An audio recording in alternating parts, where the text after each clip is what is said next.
4-5 سال ہمارے پاس الیکشن کے رہتے ہیں، اور ہماری سوچ یہ ہے کہ ہم نیچے سے یہ جو تنظیمیں ہیں وہاں سے یونین کونسل اور وارڈ لیول سے شروع کریں، یوتھ کی اپنی علیحدہ تنظیم بنائیں، سینئر سٹیزنز کی مین اسٹریم جو پارٹی ہوگی اس کی اپنی تنظیم ہوگی، یوتھ کالج میں آئی ہیں سب ویسے ہی ہے، خواتین ونگ اور یہ سب۔ اب یہ تو دوسری جماعتوں میں بھی ہیں، ہمارا جو ان سے مختلف ہوگا نظام وہ یہ ہوگا کہ ہم کوشش کریں گے کہ یہ پاور ہر 2 صورتوں میں چند ہاتھوں میں یا چند نظر آنے والے لوگوں میں نہ رہے، یہ ہمیشہ ایک ووٹنگ سسٹم اور ایک ہر مہینے، ہر 3 مہینے، ہر 6 مہینے اور ہر سال کے پروسیس کے بعد دوبارہ پبلک تک جاتی رہے۔ یہ نہیں کہ ایک دفعہ ووٹ دے کے بندہ چلا گیا اور 5 سال بعد آیا، آپ کی گلی پکی کرائی اور پھر 5 سال کے لیے غائب ہو گیا۔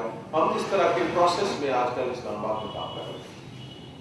کو خراب کرنے والے 3 پارٹیز ہیں، ایک دوسری طرف تو اس طرف کا جو بھارت ہے وہ ہو گیا، ادھر پاکستان، اور تیسری پارٹی بدقسمتی سے خود کشمیری ہیں، جن کو آج سے 2 صدیاں پہلے دارالحکومتوں کی طرف دوڑنے کی عادت پڑ گئی۔ ایک تو بہت بڑا پرابلم یہ شروع ہو گیا، دوسرا یہ تھا کہ ہماری جو گروتھ ہے یا جو ہماری اسٹیبلشمنٹ آپ جسے کہتے ہیں کہ ہماری پارٹی کی اسٹیبلشمنٹ میں یا ہمارے بارے میں جو تاثر ہے وہ 30 اکتوبر کے جلسے کے بعد آنا شروع ہوا جو لاہور میں ہوا۔ اس سے پہلے ہمارے جلسے ہوئے ہیں، وہ تو بہت پہلے بھی ہوتے رہے، لیکن ایک جو میکنزم کے تحت بات بنتی ہے وہ 30 کے بعد بنی، جو ابھی آپ کے سامنے 1 ماہ پہلے کی بات ہے۔ یہ ہم نے اس پہ جو خان صاحب اب تک اسٹیٹمنٹس دے رہے ہیں وہ ابھی تک اسی مرحلے کی جو پچھلی ہماری حکومتوں نے اچھے برے کام کیے اسی کا تسلسل چلا رہا ہے۔ اس پہ باقاعدہ ایک کمیٹی بیٹھی ہوئی ہے کہ کس طرح 8-10 سال کا ایک پکا جامع پروگرام جو کہ ہماری مرضی کا نہ ہو، جو ویلڈ پروگرام ہو سبھی متعلقین کے لیے۔ انٹرنیشنل دنیا کو ہم نے یہ وار اینڈ ٹیرر کے کھاتے میں انوالو کیا ہوا، ہندوستان خود ایک دوسری طرف ہمارے اندر بے حکومتی کمزوریاں، ایک صاحب آتے ہیں 1000 سال کا نعرہ لگا جاتے ہیں، دوسرا آتا ہے وہ کشمیر کو کمرشل لائن میں تبدیل کر دیتا ہے، تیسرا سیز فائر کو کنٹرول لائن میں۔ یہ ہمارے وہ انٹرنل سیٹ بیکس ہیں جس کی وجہ سے ہمارا جائز کلیم بھی ناجائز ہو گیا، اور دوسری طرف جمہوریت کے تسلسل کی وجہ سے ایک غلط بات بھی دنیا کی نظر میں ٹھیک بن رہی ہے۔ اس پہ ہم کام کر رہے ہیں۔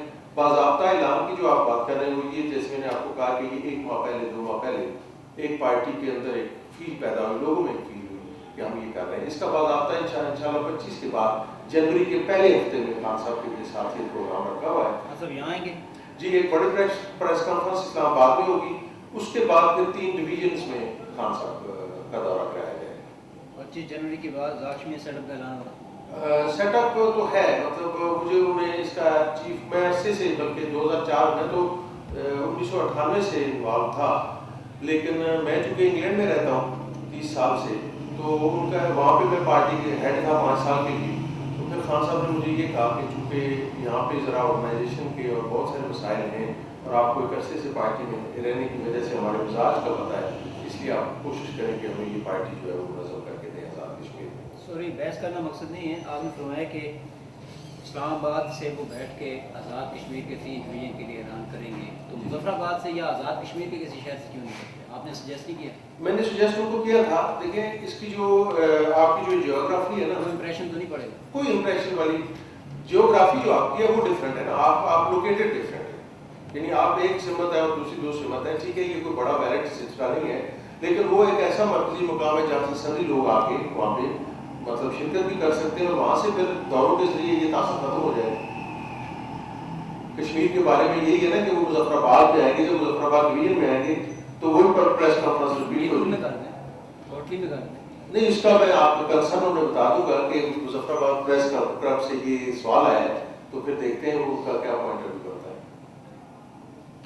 راجی صاحب، آپ سے میرا یہ سوال ہے کہ آپ سے جیسے کیا کہ آزاد کشمیر میں ظاہر ہے تاریخ، آپ کا جو سوال ہے اس کا جو اس وقت تک کے حالات ہے اس کا جواب اس طرح بنتا ہے کہ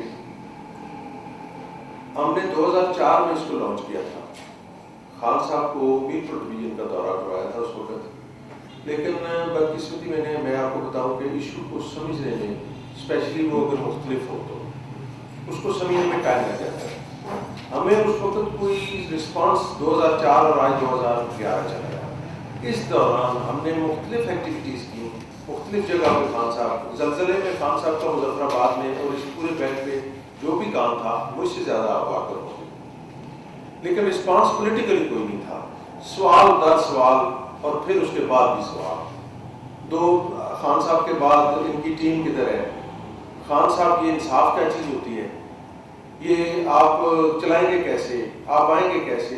ये तो वो सवाल जिसकी सूरत में कोई हमारी मेंबरशिप या कोई ऐसी मास मूवमेंट हमारे सामने कोई नहीं थी। अब की जो हमारी एक्टिविटी चल रही है ये वो एक्टिविटी है जो किसी वजह से पिछले 6 माह में लोगों ने अपना कंसर्न मुजफ्फराबाद ऑफिस, अपना इस्लामाबाद ऑफिस में या मुख्तलिफ पॉकेट्स में अपना इंटरेस्ट शो किया कि जी हम इस निज़ाम से तंग आए हुए हैं, हम इस पूरे सिस्टम से तंग आए हुए हैं, हम इसको चेंज करना चाहते हैं। हमने ये सोचा कि जो लोग खुद हमारे पास चल के आए, इसका मतलब है कि उनका माइंड बना हुआ है, वो एक प्रोसेस से निकल चुके हैं, पहले उनकी तकरीम और इज्जत के लिए हम उनको तो मुनज़्ज़म करेंगे। जब वो उनका एक देखेंगे कि उनका साइजेबल सिचुएशन क्या बनती है। मीन टाइम पार्टी पाकिस्तान में मतलब एक 8 दिन के साथ आपको देख रहे हैं, आप साफ ही अलर्ट हो गए हर सिचुएशन से, हर दिन वो बढ़ती जा रही है। उससे हमारा ये जो दूर दराज के इलाके हैं और ये जो हमारी ट्रैवलिंग डिफिकल्टीज हैं उसमें वो कमी आती जाएगी। जो हमें मुख्तलिफ इलाकों में लोग मिलते जाएंगे, हम उन्हें सेंटर से जो पॉलिसी मैटर्स और ट्रेनिंग है वो मुहैया करके उनको अपने अपने इलाकों में ही एक्टिवेट कर देंगे। अब आगे के उसको जो हम यानी यूनिफाई कैसे करेंगे, यूनिफिकेशन के लिए ये है कि ये तमाम पॉकेट्स को किसी सेंट्रल तंजीम में ला के डिवीजन की हद तक, बल्कि हमारा सिस्टम यूनियन काउंसिल में सबसे ज्यादा स्ट्रेंथन है और वार्ड लेवल पे। उसके बाद डिस्ट्रिक्ट ऑर्गेनाइजर है, डिस्ट्रिक्ट ऑर्गेनाइजर के नीचे तमाम हल्के आ जाते हैं, मुजफ्फराबाद तक लेके जाया जाए, ताकि चूंकि हमारा जो फासला है, फासला तो खैर सारे पाकिस्तान में बहुत लंबा चौड़ा है, बलोचिस्तान आप देख लें, पंजाब देख लें, एक सिमत से दूसरी सिमत तक, लेकिन हम इसकी कोई सेक्शंस बना दें, कोई रीजन बना दें वहाँ पे, ताकि लोगों को इंतजामी तौर पे उसमें एक तजवीज़ है, उसमें अमेंडमेंट्स आती जाएगी, जैसे भाई साहब ने कंसर्न दिया, अभी आपने दिया। अगर इसका जो दूसरा पहलू है कि हम यहाँ से मुजफ्फराबाद के दारुल हुकूमत से बैठ के ये सारा प्रोग्राम जो है उसको लॉन्च करें, चूँकि ये एक मरकजी जगह है कश्मीर और मकबूजा कश्मीर के हवाले से।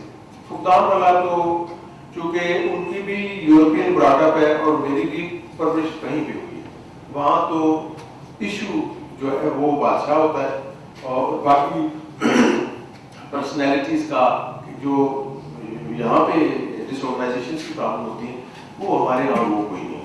हम ये देखते हैं कि फेलियर क्यों हुआ, फिर उस फेलियर के ग्राउंड काम करते रहते हैं। जो रिजल्ट आपको 1 माह के अंदर मिल जाते हैं खान साहब के आने की वजह से, आप नहीं समझते कि उनके ना आने की वजह से आपको 1 साल भी लग सकता है? नहीं, वो पहले हमारा लग गया है, जो हमारा टाइम लगना था वो हो गया पूरा। 1996 से अब तक वही टाइम था।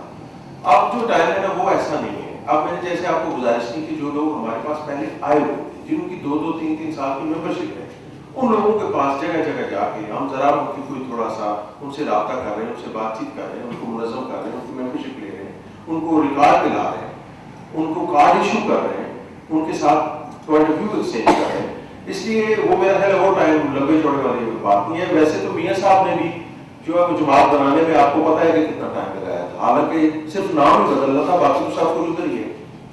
फिर भी उनके 6 महीने लगे थे मुजफ्फराबाद आने। ये बता दें कि एक ही नुक्ते के सारे सवाल घूम रहे हैं। आज हम ये खबर दे दें कि तहरीक इंसाफ को आज़ाद कश्मीर में नज़र करने का फैसला कर लिया गया। जी जी बिल्कुल, आप डट के दें। ये तो बल्कि लेट हो गई है ये खबर, ये तो बहुत लेट हो गई है। ये तो इसको बिल्कुल मौजूद है। सिर्फ ये है कि ये बाकी सूबों की तरह, बाकी जगहों की तरह, बाकी इलाकों की तरह ये अब आस्ता आस्ता सिस्टम में आ रही है।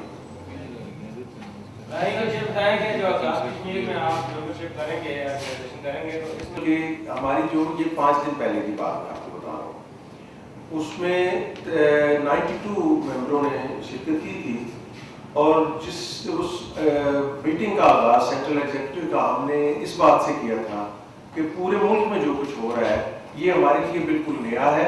एक दूसरा, जो लोग नए आ रहे हैं नहीं है कि हम उनके इंसानी हकूक को मतलब रोक सकेंगे, किसी जमात में वो नहीं आ सकते। उसके लिए फिर ये प्रोसीजर तय हुआ कि हम हर आदमी को उनकी एंट्री नहीं रोकेंगे, लेकिन हम पार्टी के अंदर जो मैकेनिज्म है वो इस तरह का डेवलप कर लेंगे कि जब किसी आदमी को ओहदा दिया जाए